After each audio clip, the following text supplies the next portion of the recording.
Hello and welcome. It is November 3rd, 2022. And today we're going to do a quick check-in about what's happening in the cosmos.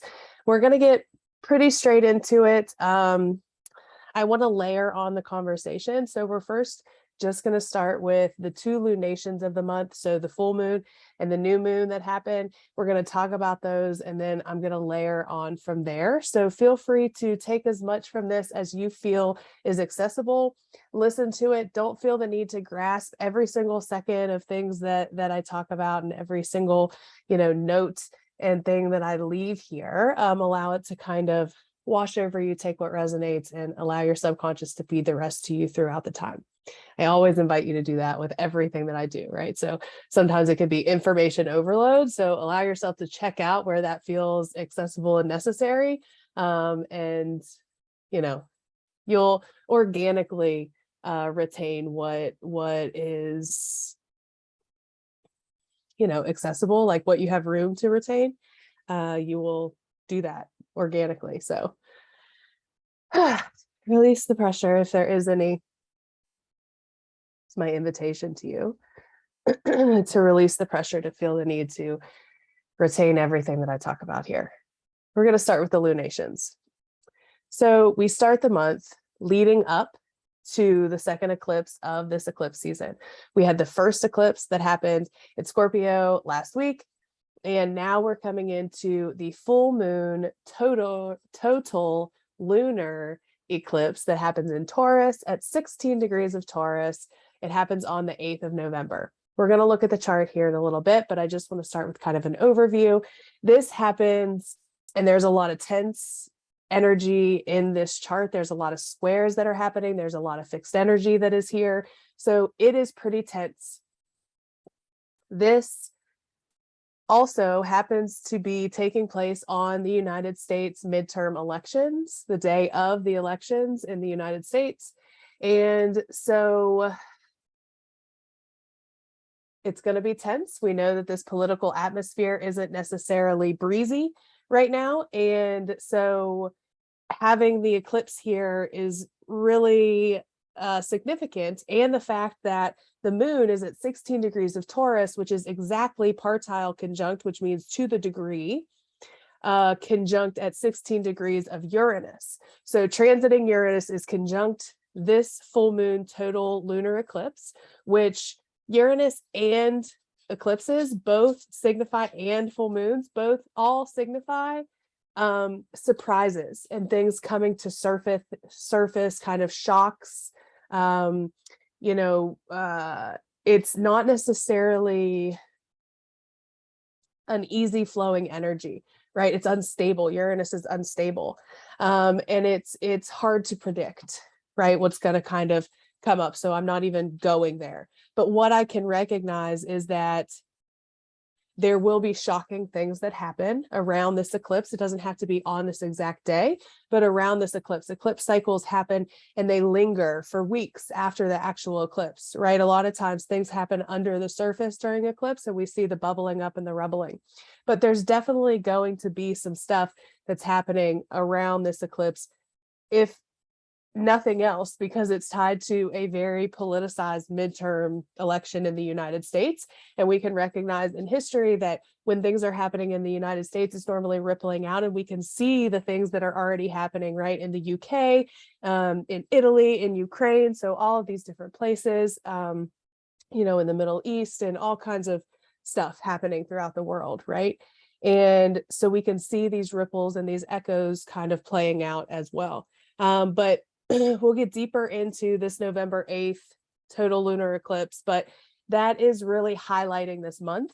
And when we talk about eclipses, we talk about, big endings, like, and final things. When we talk about full moons, we talk about the culmination of things. We talk about, the completion of cycles, right? And, this one is tied to the North Node, which can indicate the completion of cycles in order to birth us into the future, right? What our destiny is with the nodes. So there's a lot of stuff that we can get into. We'll get into it more. But the lunations, the full moon and the new moon of this month, really bookend the energies and the shifts in the energy. So we had this really thick fixed energy at the beginning of the month. And then we have planets that start to move into Sagittarius, into the mutable fire sign of Sagittarius. And we frame up this new moon that happens on the 23rd of November. So the day before the United States Thanksgiving. And so on this day, we have a new moon in Sagittarius, coming off of all of that very fixed energy. And it's a very different tone that we're starting to kind of move into. The planets have just moved off of a trine, which is a supportive conversation, a flowing conversation with Jupiter in its home sign of Pisces, which is ruling this new moon in Sagittarius, because Jupiter is the ruler of Sagittarius. And it's in great position to do so. And this moon at the end of the month, I foresee it being able to tap into some, hope and opportunities for the future, Jupiter stuff. And then also, with this Sagittarius influence of kind of, I always see Scorpio as kind of head underwater, doing the internal deep work, like holding our breath underwater to do that internal transformation. And then it comes up to breathe in Sagittarius, and it can see the horizon, the future, the bigger picture. Right. And so with this new moon, I feel like we've come through some of the stuff that the eclipse has showed us at the beginning of the month.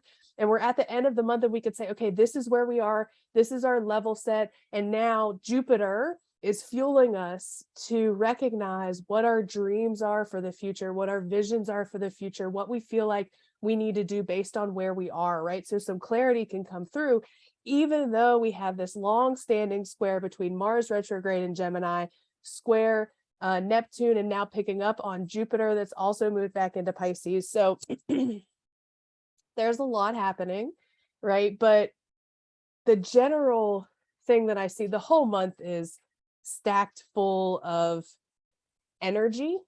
And, the inner planets are very busy, having lots of conversations and doing lots of things. And that can cause a lot of chaos and a lot of chatter that isn't necessarily bringing anything to the table at the moment, but it's a lot of underground like stuff happening. And it can be a lot. I don't know where I was going with that. It can be a lot. So, but anyway, my point was just to kind of wrap up that lunation conversation is we begin the month really with that thick fixed energy. The eclipse conjunct Uranus is shocking, and it brings a whole bunch of stuff. Like the fixed energies are going to feel this most. And that means any of your placements in fixed energy. It doesn't just mean people that have a fixed sign rising. So fixed signs are going to be Taurus, Leo, Scorpio, and Aquarius. So any of the placements that you have in that are going to be feeling this eclipse energy because it's happening on the Taurus Scorpio fixed axis.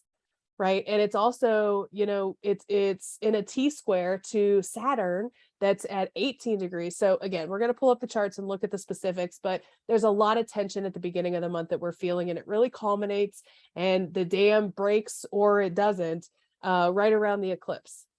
Right. It's bringing things to the surface of that tension, and something's feeling like it needs to break. Right. That's what Uranus does. It finds the tension and it releases all of that tension, right? Like a lightning bolt. And so we're feeling that around the eclipse. And then as the month goes on and we shift into more of a Sagittarius kind of energy, we start to pick up on, this new moon that happens on the 23rd, and it can provide us a little bit of hope and a little bit of support for what the future can look like. I'm not saying that that's going to be easy, right? Because some of the truth and the reality in our own experiences that this eclipse is going to bring up a lot of endings and a lot of loss. That is the fact. Not everybody's going to have that, but some people will. It's an eclipse. So life-changing things happen around eclipses. And it all depends on where this is hitting in your chart.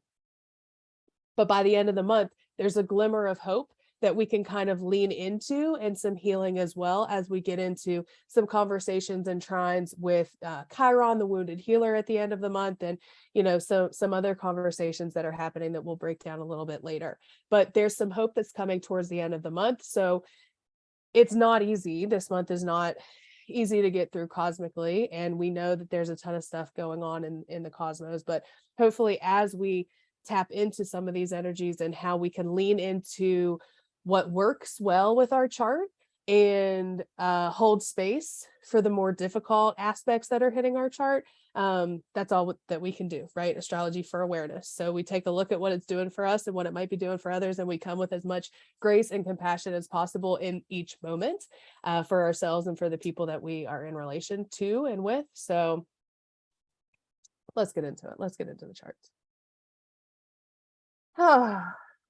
Okay. Sorry, that is not what I want to be doing. Okay. So here is today, November 3rd, currently. Let's take it.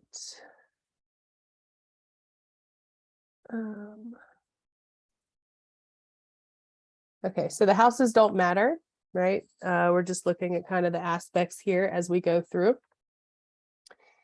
And let's start with moving my stuff out of the way so I can use the stuff I need to use. Eclipses, total eclipse, calculate chart. Okay. So again, the houses don't matter, but this has Scorpio. Here we can see that the sun is there. What makes a full moon is having the sun and the moon opposite to each other. So we have the sun at 16 degrees of Scorpio and the moon at 16 degrees of Taurus in an opposition, conjunct Uranus here at 16 degrees of Taurus retrograde. And then we obviously have the nodes because that's what makes it an eclipse. So the north node is here at 13 degrees of Taurus and 13 degrees of Scorpio is the south node. We have Mercury here at 15 degrees in the middle of the nodal axis and the sun. So one of the things that we're going to feel throughout the whole month is these inner planets, Venus, Mercury, and the sun, making aspects or having conversations to each of the different planets, right? And we'll talk about that more when we layer on later. But this moon kind of encapsulates all of that stuff, right? So we have Venus here at 20 degrees, and then these red lines are squares, right? So this is a T-square, meaning there's an opposition, and then there's a planet squaring all of that, which is Saturn down here at 18 degrees of Aquarius. So there's a T-square in fixed signs, right? Fixed signs again being Taurus, Leo, Scorpio, and Aquarius. So a lot of fixed energy. There's 6 planets and the nodal axis, all in fixed signs, fixed energy. So it's difficult, and fixed energy is hard to budge. It is stuck, it is fixed. And what's happening is it's causing a lot of tension because we don't want to budge and we want to hold it all together. And we want the foundations to be secure. And what's happening at this eclipse is Uranus is needing to release. Uranus is needing to break free from something. And so it's going to, in places where the foundation isn't sturdy and isn't able to hold that shaking, right? Like an earthquake.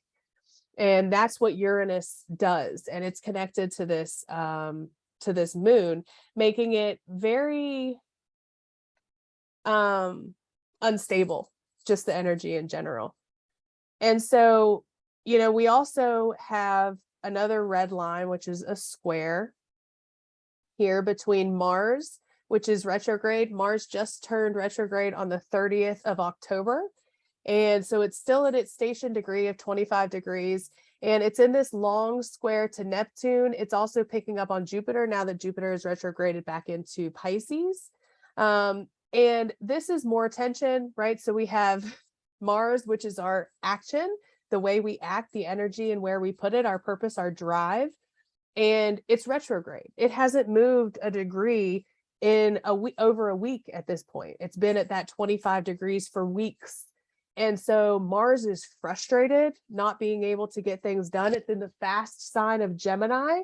And so it makes it even more difficult to focus right? Because the energy is very unstable and it's up and down, and there's a lot of things to grasp onto, and sometimes it's hard to tell which one is worth grasping onto when Mars is in Gemini. And then adding the retrograde cycle there just adds to that frustration, irritation, aggravation that we can see. This is often turned into harsh words, right?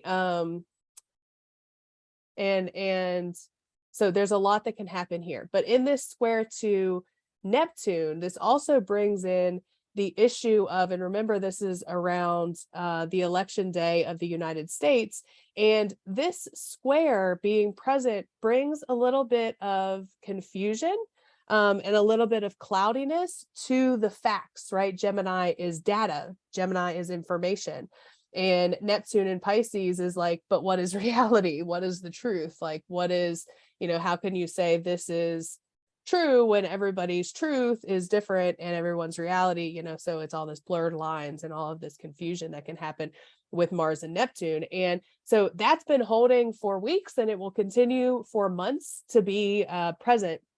And we'll talk about those specific dates later as we layer on. But just knowing that this is here, that can be a wonderful, beautiful, luscious aspect to work with, Mars and Neptune, when you're doing things that are creative and imaginative and spiritual. But when you're trying to focus and dial into quote unquote reality, this can be a very difficult and frustrating smoke and mirrors, confusion, cloudy energy to have to navigate through, right? Illusions, delusions, etc. All being very present through this entire Mars retrograde cycle.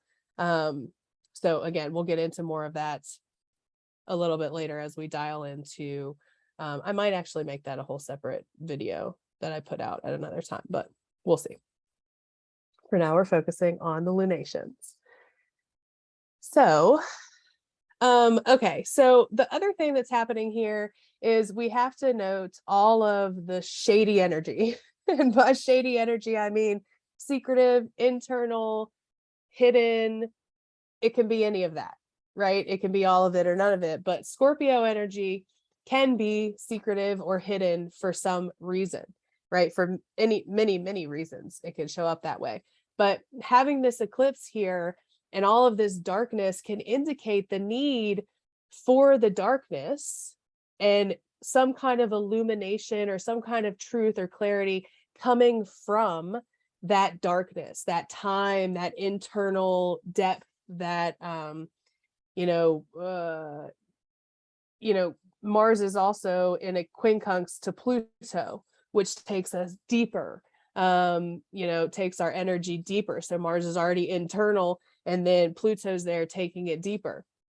Neptune and Jupiter and Pisces bringing that depth of that spiritual kind of awareness. But with this eclipse, right? So what an eclipse does is it moves over for a moment and then it moves out of the way. It eclipses a certain thing, which again, indicating that after the darkness, some form of light or clarity or truth or something is illuminated, right? So the importance here of that inward, that internal moment, and indicating that there's going to be chaos around us, and the invitation is not to get swept up in the external chaos, but to do that inward deep dive, that moment of sitting in the darkness to find your truth and illuminate whatever it is that's coming for you, because eclipses are very personal.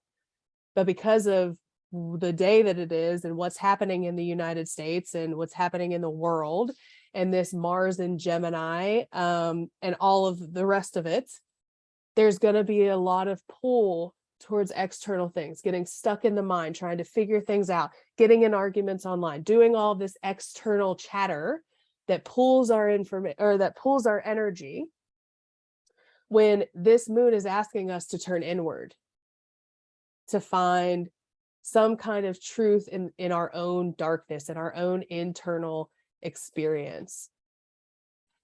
Will some of us get stuck in the outward external chatter? Sure, for sure, right? But just being aware that that is there can sometimes at least catch us when we're in it and be like, oh shit, I'm in it. Like they pulled me in, son of a gun. So anyway, that's that. And then let's see. Let's go now to well, sorry, Barrett is in my way. All right, give me just a second.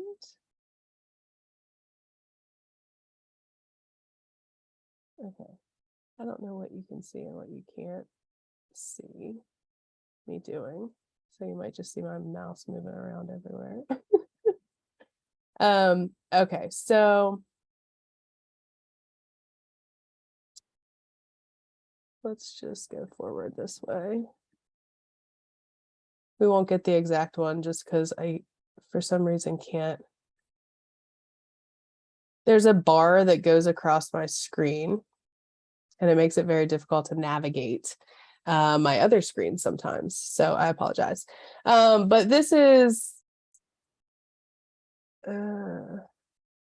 let's get it kind of closer. I was like, that's not what we want here. Okay. So it's at 1 degree. That's pretty close. All right, so this is pretty close. Let's get some of this shit off of here. Just the planets and the nodes. We don't need the asteroids and all that shit. Okay, so houses don't matter. Again, this happens. Oh, actually, I think that's the time that it happens. Oh no.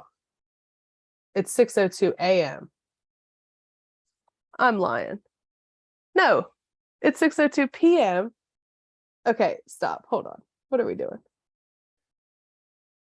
That's so interesting. So at 6:02 a.m., not this new moon, but the full moon at the beginning of the month is at 6:02 a.m.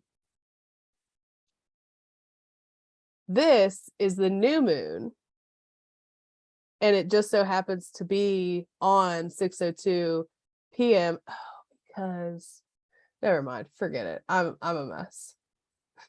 Scratch that whole thing. If I edited videos, that would be deleted, but I don't. Welcome to the wild ride that is my life.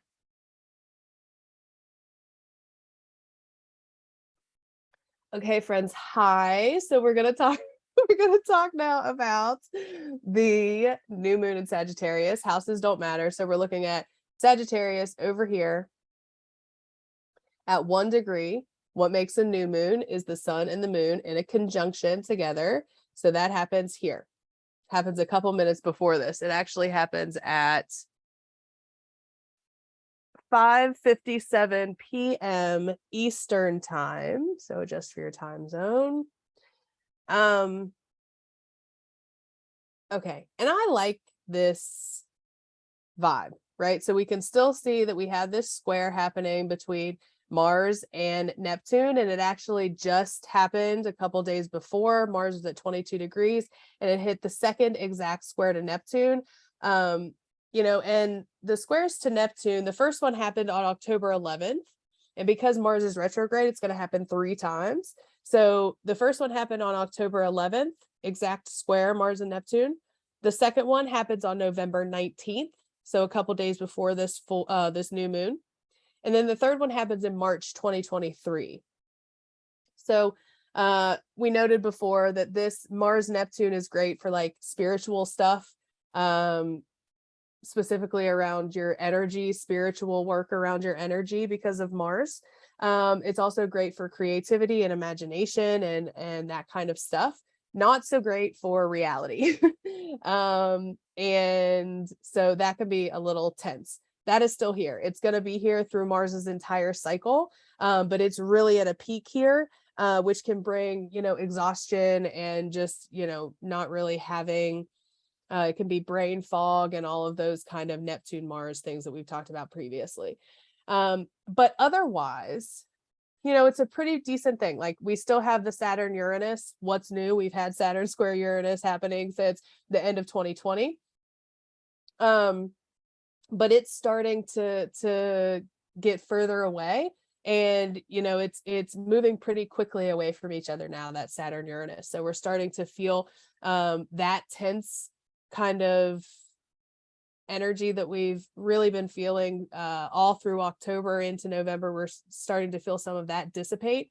We're out of fixed sign energy now and into the mutables are now into the hot seat, right? Because we have all of this happening in Sagittarius, which is a mutable sign. We have this happening in Pisces, which is mutable. And we also have Mars retrograde in Gemini, which is mutable. Virgo being the other mutable sign, but it doesn't have anything in there right now. But we do have all of these energies talking to each other in mutable signs, which can cause a little bit of tension. But as of right now, there's some beautiful energies happening. These blues give us flowing energy aspects, right? So they're trimes and sextiles are the blues in my charts. And so we can see these planets have been moving. So these are the inner planets, right? The Sun, Mercury, and Venus. And we saw them in the last chart, in Scorpio, all piled up. Now they've moved into Sagittarius. So considering what house your Sagittarius house is, where Scorpio is in your chart, where has the focus and the theme kind of moved from Scorpio house to Sagittarius house as these inner planets have moved through, right? So now we have this new moon that is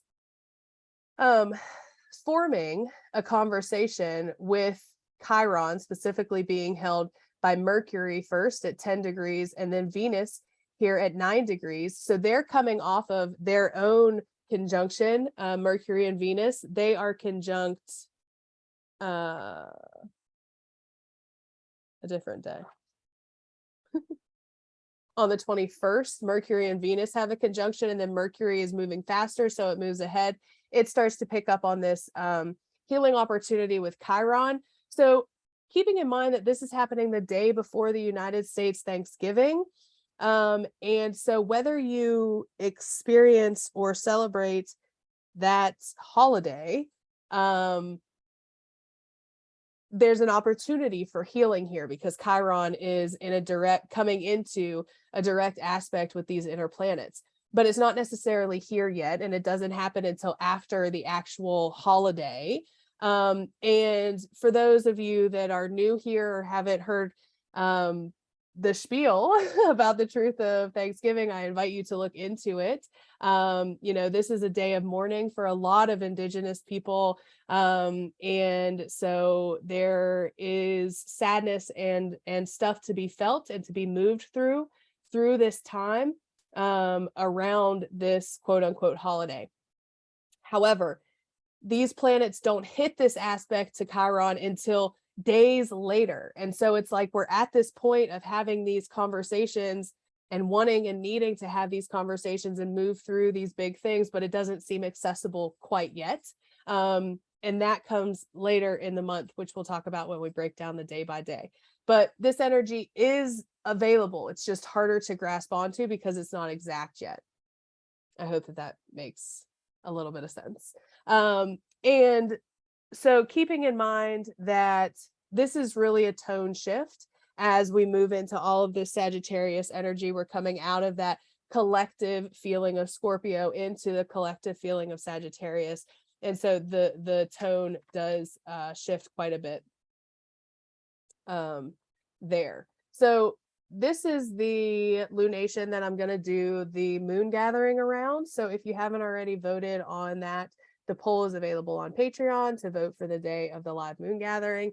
It will be around this. So there's a ton more that we'll go into, how to use the energy, et cetera, et cetera.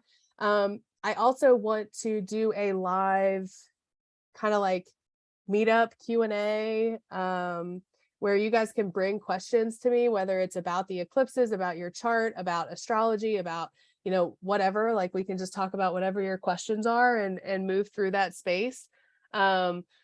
I'm thinking about doing that like middle of the month.